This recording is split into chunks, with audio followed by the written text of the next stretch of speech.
social climate change.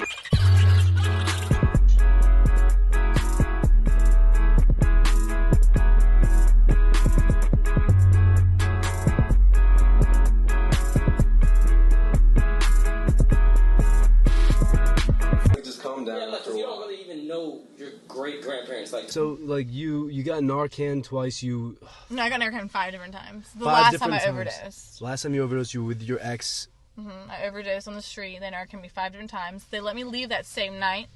And the crazy thing is this drug has so much power and control over your mind. Which one? Heroin. But you took fentanyl when you overdosed. Yeah, but I didn't know it was fentanyl. Does it hit the same? It hit stronger, and that's why people overdose so Frequently. Yeah. Yeah, no. Mac Miller, Peep died Yeah. because of it. Yeah, because it's just so much stronger. So the high is way more intense, but you get sicker quicker. Like, it doesn't last as long. It doesn't have legs, as we call it. It's a fucking cheap-ass high. Yeah, it's a cheap-ass high. And it's so fucked up that this heroin, fentanyl, whatever, opiates, has spin on my head that even though I overdosed and left the hospital, I went and bought more because I was like, shit, this stuff's good. I want more of it. That same day. You were like, I like this. Yeah. And then I found out I had warrants, so I went to court for my previous charge. And because I was out on bond, they locked me up that same day. And So okay, hold on. So let me get this straight. So you overdosed, you go in the hospital, they let you out, you go to jail, you got the bond, and then you I already had the bond, but I turned myself in for the previous charge because I was out on bond when I overdosed and was in the hospital. And I found out I had warrants when I got out of the hospital. So I was like, well, I already have to go to court for my previous charge for ODing in my parents' house. So I was like, let me just go to court and turn myself in. So they arrested me in the courtroom, and I did 6 months for 2 possessions, a paraphernalia, and a petty larceny. What the hell was petty larceny? What happened? So it's there? like under like $500. I was because like, you know, I had a full-time job, but on the side I was like either like robbing people or robbing stores. And when I caught the petty larceny, it's because I stole from Walmart. I was like stealing speakers, and they caught me, and I was selling them to like my dope man for like, he would trade it because if I couldn't sell it at a pawn shop, he would give me like a $500 speaker. He would give me like maybe $100 worth of dope for it, but to me it didn't matter because it was free anyways. That's crazy. Like, literally, I'll tell you a story. I lived with this dude, right? And he was like one of my good friends. Like, we were becoming best friends. We both had really nice cameras. I had an alright camera. He was a rich kid, but he OD'd on heroin. His parents were checking his bank accounts, making sure that he wasn't taking out money and shit. So I think one night he was jonesing or something. He literally, oh my God, I remember, like, all of a sudden I just hear someone just run out our front door and then comes back in an hour, and I wake up and I'm like, what the fuck? The water on the shower turns on, takes a 3-hour shower. Oh my God. I wake up the next day, both our cameras are gone. I confront him about it. Anyway, he denied it till the day's over, and it's like, that's a whole another story. But he sold the cameras for dope, ultimately, and he wouldn't admit it to me, but whatever. But so I understand, like, where that is. Yeah. So you'd do anything for an high. Like, I didn't, like, ever have, like, sex with anybody for drugs, and I don't ever, like, look down for people for doing that, but that just wasn't my thing. I'd rather just, like, either work for it or, like, rob somebody for it. And, like, I'm not proud of it, but, you know, when you're in that mindset, it's like, it controls your brain, and you'll do anything for the next fix because you don't want to be sick. It literally controls everything about you. No, I get that. Shit, like, if I'm being, like, 100% honest, like, I'll tell you, like, I tried it once, and luckily, it's in my nature, it's who I am to not enjoy opiates. I like other drugs. I love, like, I'm never gonna say I don't like drugs. I like drugs. Yeah. Who doesn't? Yeah, right. But it's like opiates, for some reason, that was just never. I always got sick, like, even off a little bit, and so it's like I even tried it, and like the next day I was like, that feeling sucked. I hated that. My body. Wait, no. My mind knew, like, I hated it. I was like, I knew that was a bad experience, but my body literally was like, dude, I kind of liked it though. Yeah. It was like, I like that. Like, for me, like, when I first did it, it was like, wow, this is what I've been missing my whole life. Like, it just clicked in me. Yeah, I think it definitely touches a fucking primal nerve in people, and that's, like, fucked up. And I had a lot of trauma in my life when I was a kid, and, like, so, like, I always had a problem sleeping, and my mind would be racing, and I had really bad anxiety, so when I started doing, heroin. It shut that all down for me, and that's what I got addicted to before I even physically got addicted to it. Were you like drinking beforehand too? And you just... No, I never was a big drinker. I never really smoked weed other than when I was in high school. Like, I never was a drug alcoholic type person, but that heroin is this is what I was missing in my life. That's crazy. Yeah. I mean, I felt like that kind of about Adderall. I mean, I really like something because I'm ADHD, but kind of self-prescribed, and so it's like I'll try to do it just anyway. Yeah. But you're clean now, right?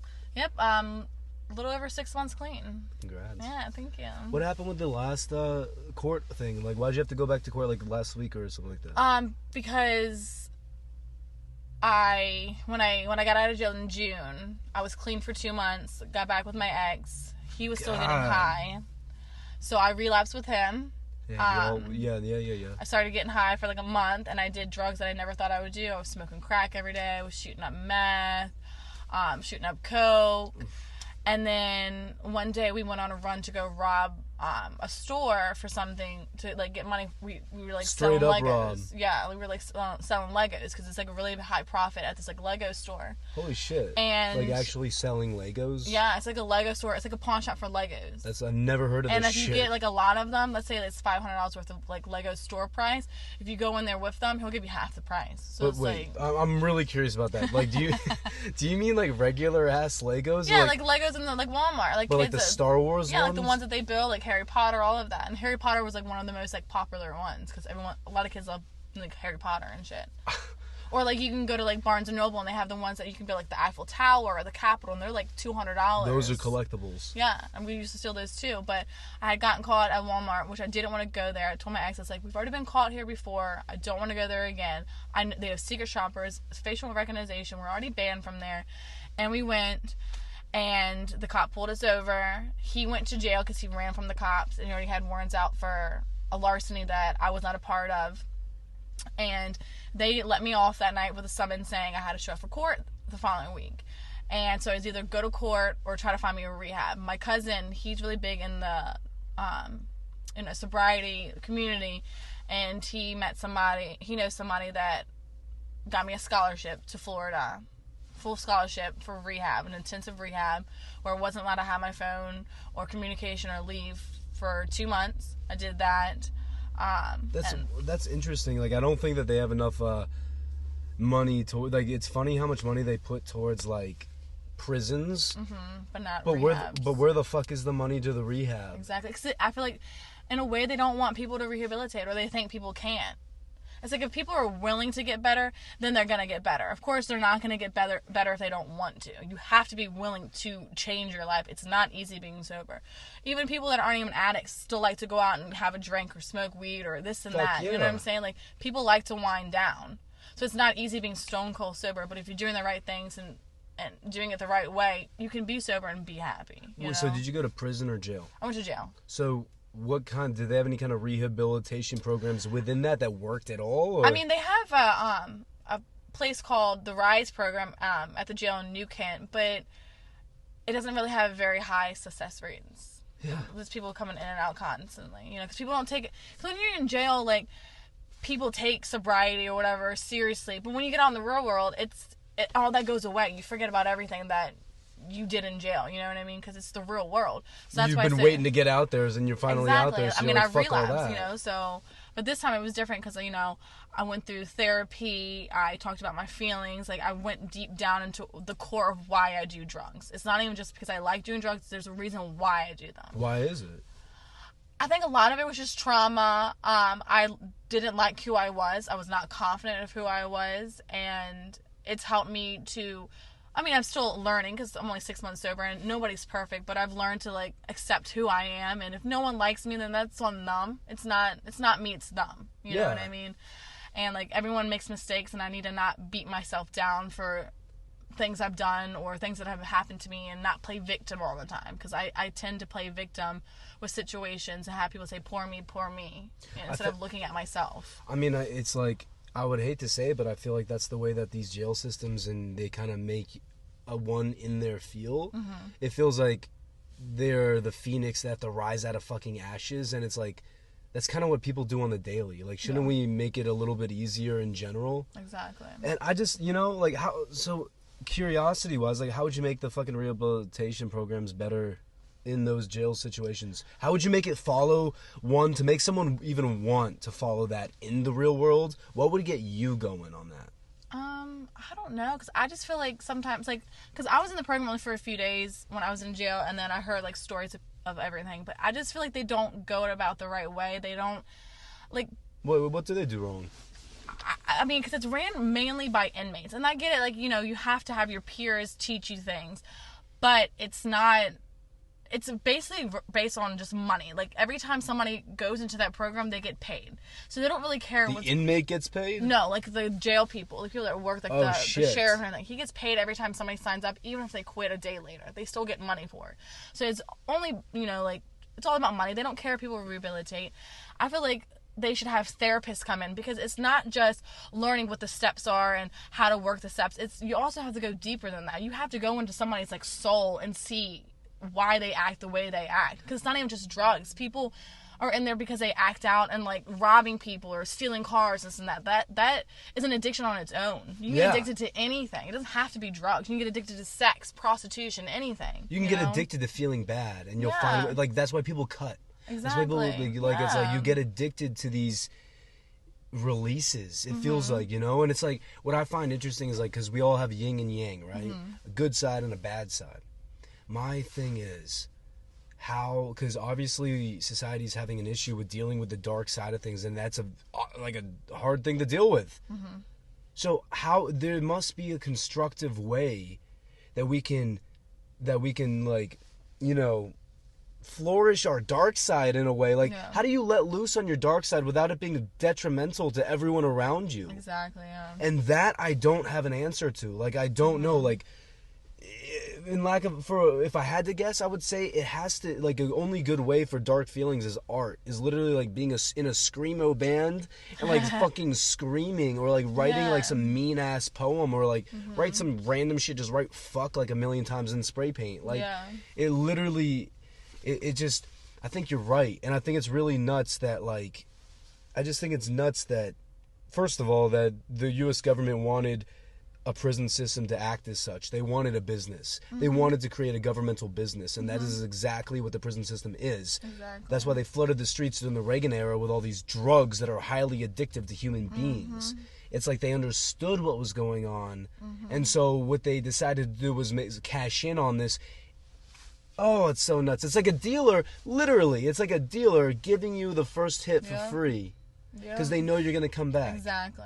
And that is crazy. And so messed up. And it's crazy because we look to them for help. And that's where the fucked up part is, because they're not down to help, because they're not making money from it. No, not at all. So it's like, that's why I just don't, I'm kind of at a stalemate on the whole issue. Like, I don't know exactly, because now we're looking to peers. And like you said, you know, as great as it is to learn from your peers, you need someone coming in elsewhere, but it's like, there's no one there. Yep. Besides musicians. It has people looking up to musicians, artists. It has people looking up to, like, I don't even know. Like, it has people looking up to sometimes the wrong people. Exactly.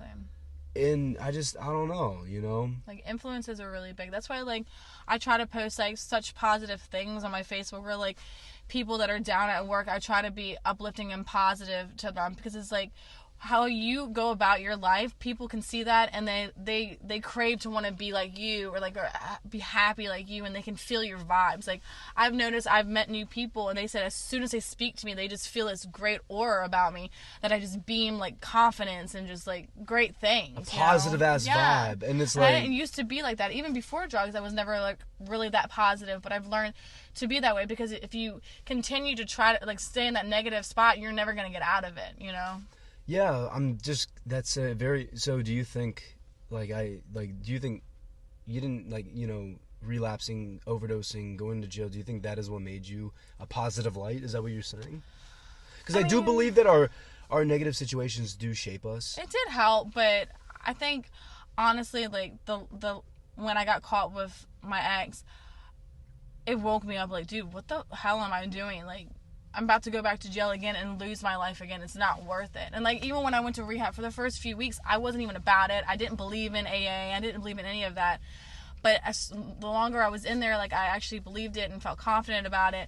And I remember my last day of IOP before I came home. What is IOP? I don't know what that is. It's just like an outpatient, like, treatment. Instead of being, like, inpatient. Inpatient, outpatient. Yeah. It's just like, well, you can still go home, but you come to class for like a few hours. Oh, is that like a rehab? If you're, yeah. So it's rehab for people who are in the real world. Yeah, exactly.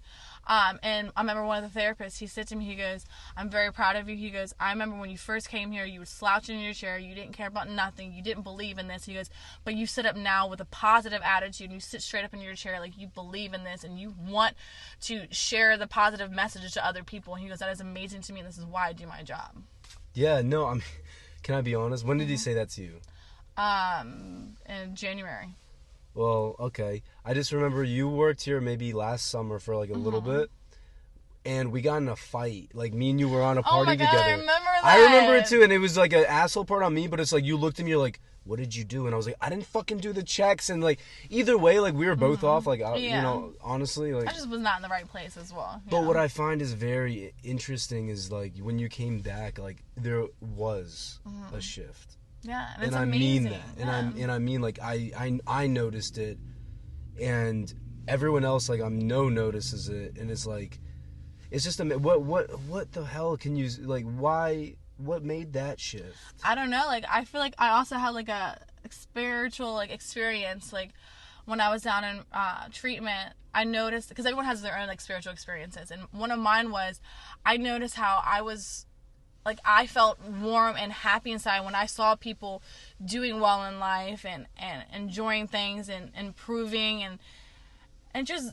doing well in life. And that was amazing to me, because before that, even before drugs, like, I was so negative. I didn't want to see people do good in life. I was jealous. But now, like, instead of being jealous, I root for people. And that's just amazing to me that I can go from this to that. I just, and I think it is too, I want to learn how to do that. Like, how does one, it's like, I remember I was negative and I was feeding off of a lot of people's toxicity, and I was like, okay, fine, if that's the game everyone's playing, I better be twice as toxic. Yeah. How do we combat this in a world that wants us to be toxic? In a world that floods, like, drugs into the communities, how do you combat that? And, like, if you haven't, like, how did you combat that? I don't know. What made that a lot change? of it helped with, like, because, like, we do this thing in AA and also like an NA, but I'm more AA based. It's called a 4-step, and you sit down and you write down all these people that you're resentful for, even like over the littlest thing. It could be something stupid like the girl in high school stole my scrunchie, but I still resent her for it. And then you write down the list, and then you write down why you resented them, and then you go back on the next part and you see your part in the situation.